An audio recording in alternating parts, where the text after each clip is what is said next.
If you've ever had a computer virus or been the victim of an email scam, you'll know it's no joke. And it's definitely no laughing matter if something similar happens at sea.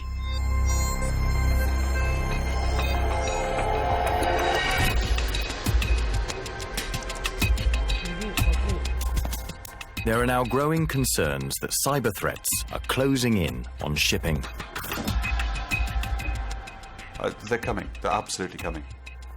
As technology changes, as we use more technology, as we have more and more ubiquitous connectivity, you're just going to get more and more cyber threats. 10 years ago, many ships weren't networked, they weren't patched up, and nowadays with the reduction in crew sizes, there's an increasing dependency on the electronic devices and communications back to shore, back to other ships. That in turn has increased the cyber security threat.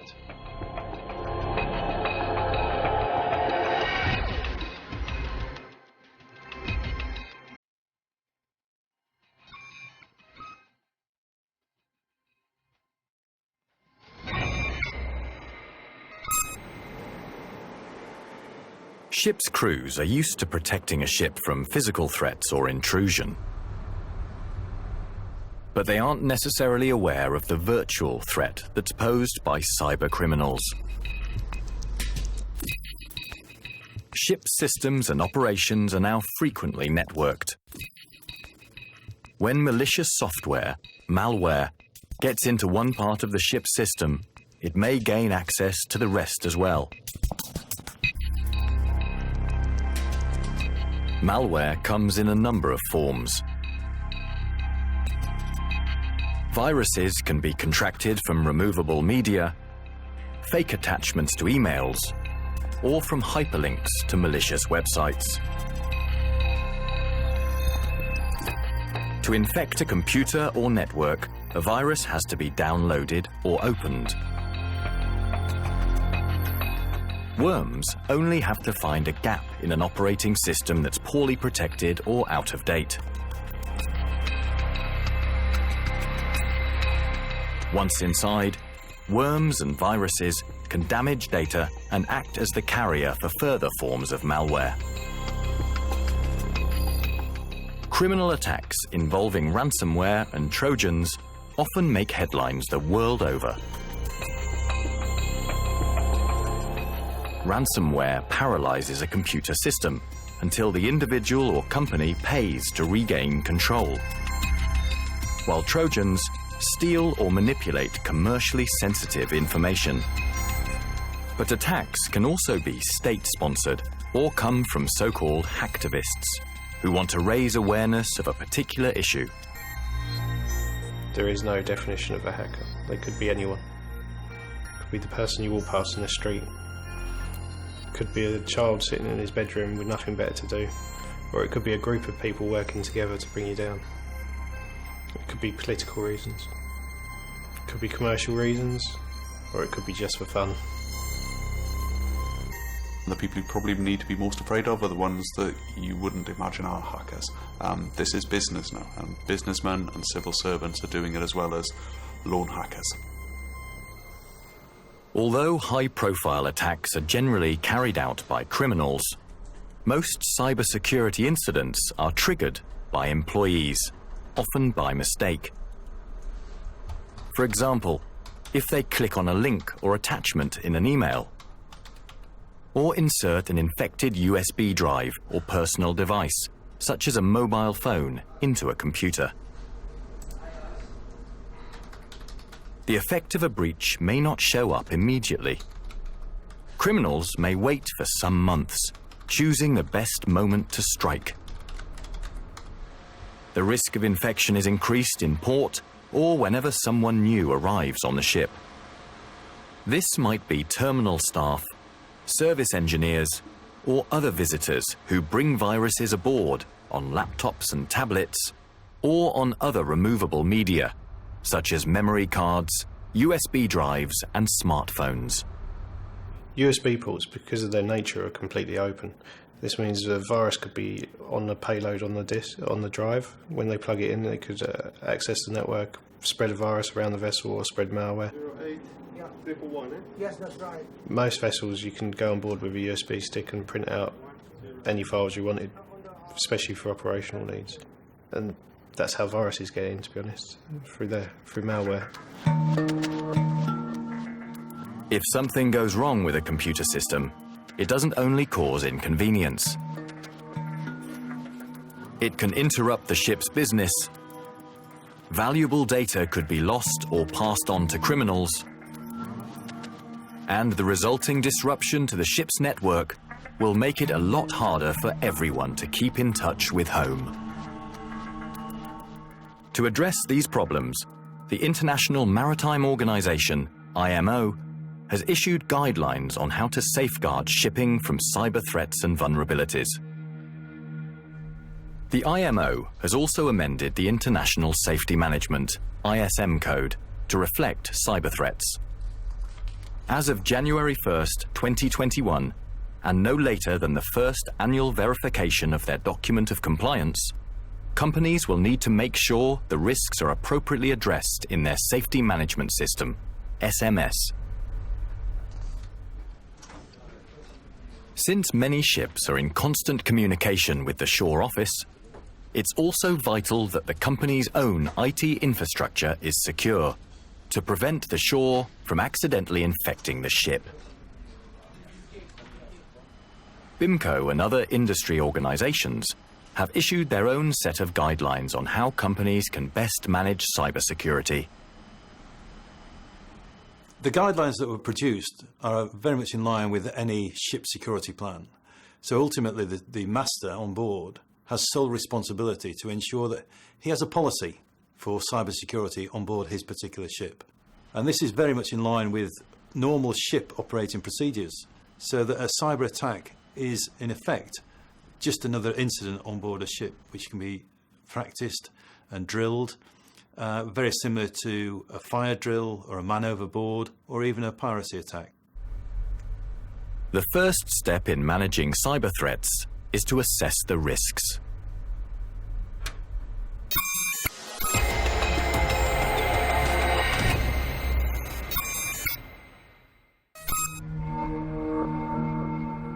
A cybersecurity attack could target the ship's Wi-Fi network through infected software updates or email. Or it could be physical, through USB ports and the crew's personal devices. In a public environment where the network ports and cabling are insecure or unregulated, an attacker could easily gain access to the ship's IT system. It's wherever you have individuals and technology interacting. For example, if you have removable media, maybe you have a document or a video on a USB key or a mobile phone, and you plug that into the system, there is a threat that you will contract a virus. If you are connecting to an unsecure wireless network, there is a threat that somebody could either be eavesdropping on your correspondence, or that you could again contract some kind of malware that could impact your mobile device and therefore transfer over to your systems. And ultimately, you have vessels that have equipment on them that's been there for some time. All of those things combine and leaves vessels vulnerable. Any computer may become infected. Not only a vessel's IT, its day-to-day admin systems, but also its OT, or operational technology. The propulsion, power management and monitoring systems, navigation, and cargo management systems. All ships have at least some computer systems that are at risk, and many of these are safety critical. Operational technology, and in particular, integrated automation systems, IAS, and navigation equipment can be especially vulnerable. What were once state-of-the-art systems when the ship was built can quickly fall behind current technology, making them even more susceptible to attack by hackers. Theoretically, if the IAS system is breached, then they've got access to the control systems of the vessel. They could stop the vessel, they could stop the operational tech of the vessel, stop it from running, from loading, discharging, for instance. Because of the nature of the IAS system, it's pretty much left alone after it's installed. Some are running on Windows operating systems that haven't been patched, haven't been updated in probably the lifespan of the vessel. So they've got open doors ready to be attacked. To help close these open doors, your company may send an IT specialist to the ship to assess what needs to be done to make it more secure. But just as with the physical security hardening that's done before passing through a pirate zone, the ship's personnel can also help to harden the ship's cyber security. Hello. Hi, Captain. Hi, Tom. Hi, this is Patrick. He's here for Hi, good morning. Hi, Patrick. Nice to meet you. Tom's going to be running through all the information for you. The risks can be assessed by using elements of the ship's security assessment, required for the ship's security plan, as set out in the ISPS code. A systematic approach should also be taken, as outlined in the International Standard on Information Security Management, ISO IEC 27001. For example, all vulnerable equipment should be assessed for threats. This might include confirming that OT and IAS systems running on outdated or unsupported operating platforms have been isolated from the ship's network. All the IT hardware and security software on the business network should also be confirmed as working properly. And a check should be made to see that personnel are not logging on as an administrator if they are not authorized to do so. It should also be established that the AIS, OT and IT networks are all separated. Your company's IT department may be able to check the security of your business Wi-Fi network remotely. Or this could be tested and scanned locally aboard ship.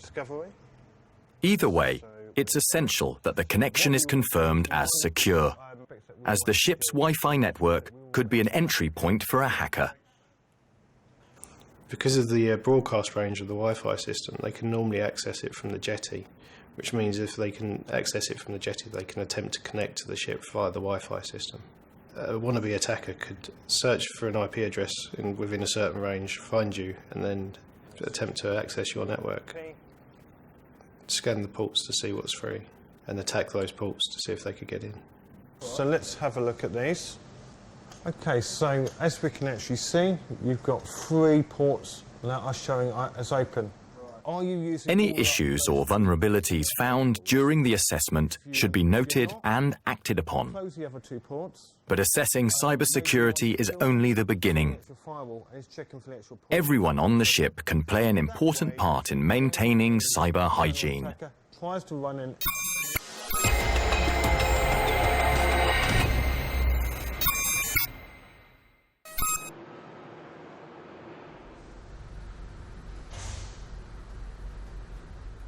When everyone on board is made aware of the risks and knows how to protect against them, the ship will be much less likely to fall victim to an attack.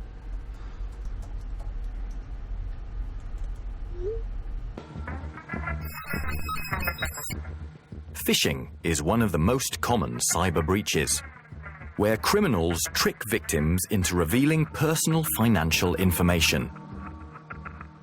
Often they will have found out facts about you or your company from the internet and social media sites.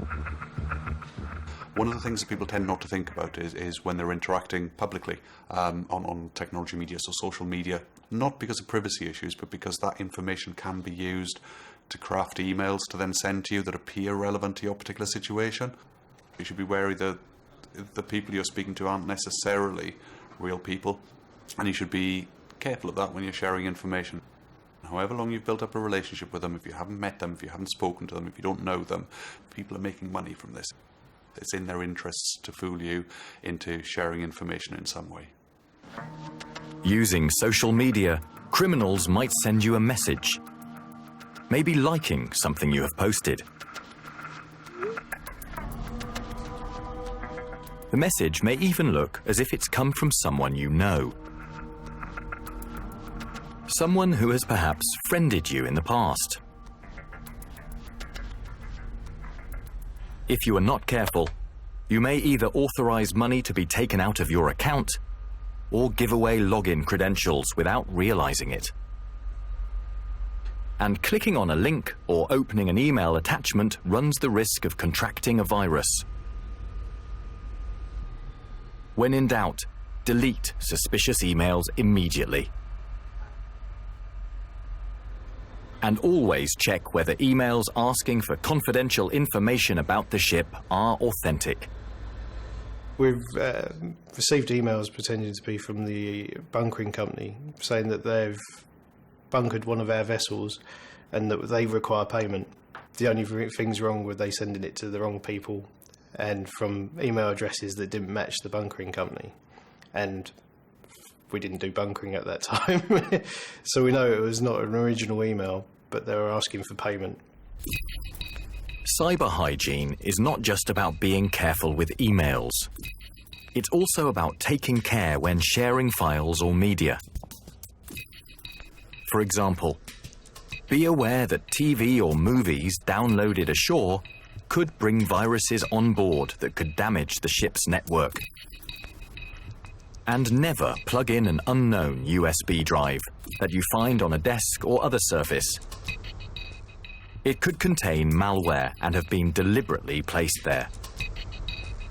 What we have seen is crew members coming on board ships with USB sticks that they've maybe bought cheaply. They don't know the full contents. And it's believed that some are already diseased when they're purchased. This is why antivirus programs should always be set up to scan removable media automatically. If you or visitors need to use removable media, check the program settings to see that the scanning hasn't been turned off. And as an extra security measure in case they are misplaced, it is recommended that the ship's USB drives are encrypted. Cybersecurity risks can also be reduced in a physical way. By locking cabinets that hold computer hardware, network connections and cabling. Blocking open network sockets, USB ports and CD/DVD drives. Naming USB drives for specific roles. Not leaving third-party technicians alone while they use the ship's computers or work on safety-critical systems. And ideally, providing surveyors, agents and terminal planners with their own dedicated computer that's not connected to the main network. The shore office should help to protect the ship's systems against malware by making sure the antivirus programs and operating systems are regularly updated, and by supplying the ship with a whitelist of approved software and websites. The shore office also has the responsibility for setting the administrator passwords for the ship's business network, but these should be made available to the master as well. As an extra precaution, a hard copy should be made and kept in the ship's safe.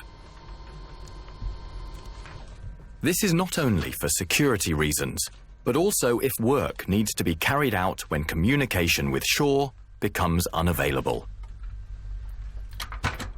User login passwords should be memorable and strong, but at the same time, not too easily guessed. They should contain a mix of upper and lowercase letters and numbers. Above all, they should never be written down. If a password has already been taped to a computer, it should be removed. When using social media, remember to adjust your privacy settings to high. And be careful what you post. The information, opinions, photos or videos that you upload could all be used by criminals or the company's competitors to gather information about you and the ship's activity. The ship's own data must be backed up regularly. If it should be lost, it could cause all kinds of problems for the ship and the business. Finally, avoid improvising. For example, certain onboard systems are not designed to be connected to other devices. The ship's safe operation could be compromised.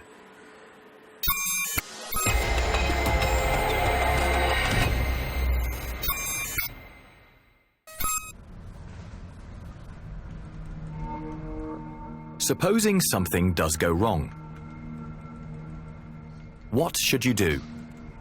And how would you know there's been a breach in the first place?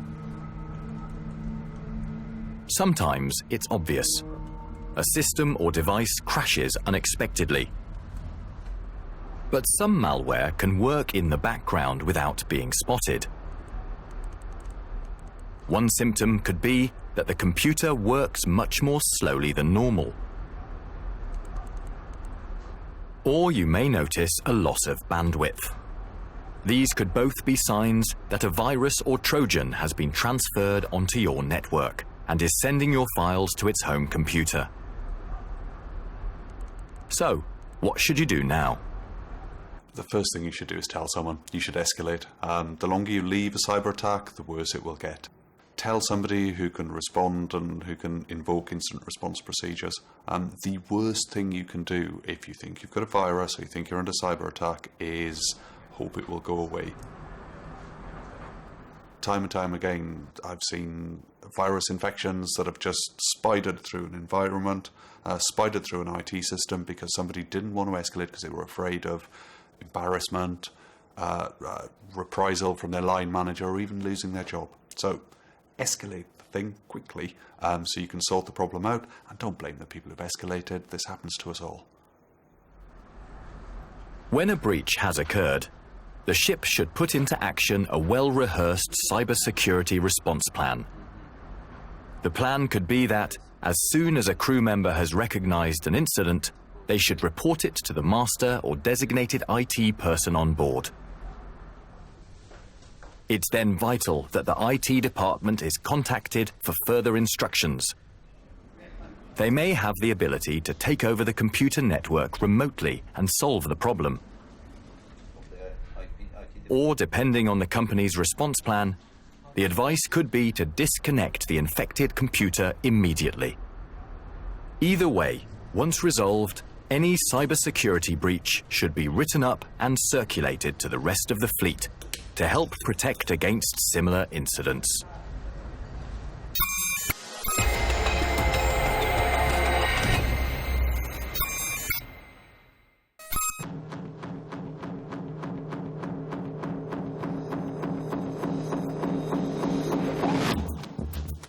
Satellite communication is becoming cheaper, faster, and more widely available.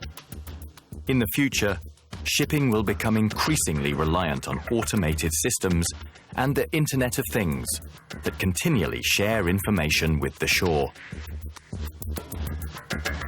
As a consequence, the types of cybersecurity threat that affect ships will inevitably grow. And companies will need to keep reviewing and training personnel to deal with them. It may not be realistic to eliminate the threat entirely, but wherever possible, prevention is better than cure. Companies should have a cybersecurity policy that is led by management, and cybersecurity procedures that form part of the SMS. But everyone on board has a vital role to play in keeping all the onboard technology running smoothly. Remember, assess the risks. Be vigilant. Be careful with email attachments and links. Check that the antivirus program is set to scan all removable media automatically. Create strong and memorable passwords. think before you post on social media. And monitor all non-crew members' use of computers while they're aboard. If you think there may have been a cyber breach, tell the designated officer immediately. Finally, all incidents should be reported so that investigations can take place and lessons can be learned. Further information on cybersecurity appears in the workbook that accompanies this program, including a glossary of terms and guidelines for creating strong passwords.